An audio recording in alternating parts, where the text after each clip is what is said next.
I'm Bill Peck from Welcome Stock Farm here in Schuylerville, New York, which is a registered Holstein dairy operation.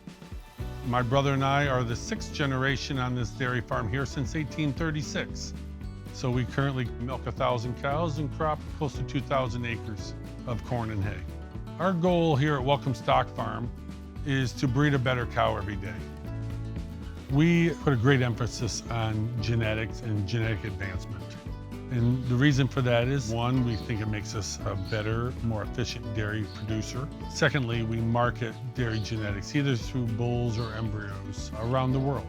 And so at our program here, as we evaluate through net merit dollars, total performance index, other individual evaluations to pick our top tier animals, and then we try to multiply that genetic base. So we will do in vitro fertilization and take embryos from our greatest genetic animals and put them in recipients, and it's called surrogate mothers. And that way we can produce more of those top tier animals. The data collection that's being used to make what are internationally renowned as the most respected source of data in the world comes from the U.S. and the Council on Dairy Cattle Breeding. The data that goes into the National Cooperator Database contributes to each and every one of our dairies in making sound economic decisions every day. Well, improved efficiency is really evaluated through milk production, pounds of fat, pounds of protein, how much they're producing of those products, their ability to breed back in a short, efficient manner. And then we look at that, a type of evaluation, to see how those kind of complement each other.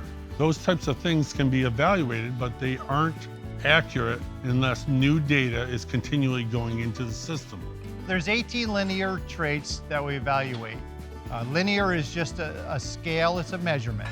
There's stature, body depth, there's udder linears, or forudder length, rear udder width, height, etc.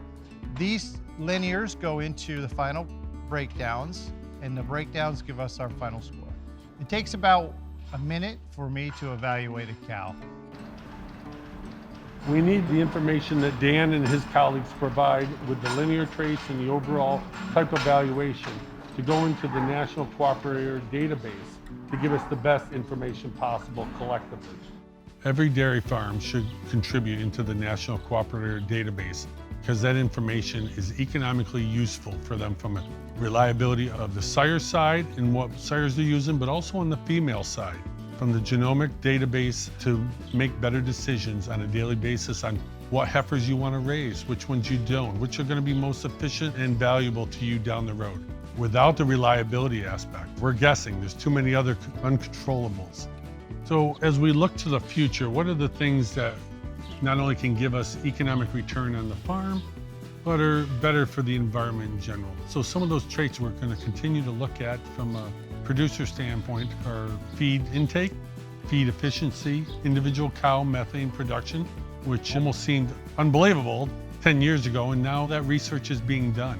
Those are evaluations that we're going to continue to look at from a national standpoint in the Council on Dairy Cattle Breeding to evaluate so that we can continue to do our role as good dairy producers to make a better environment, be a better neighbor, and better for the world.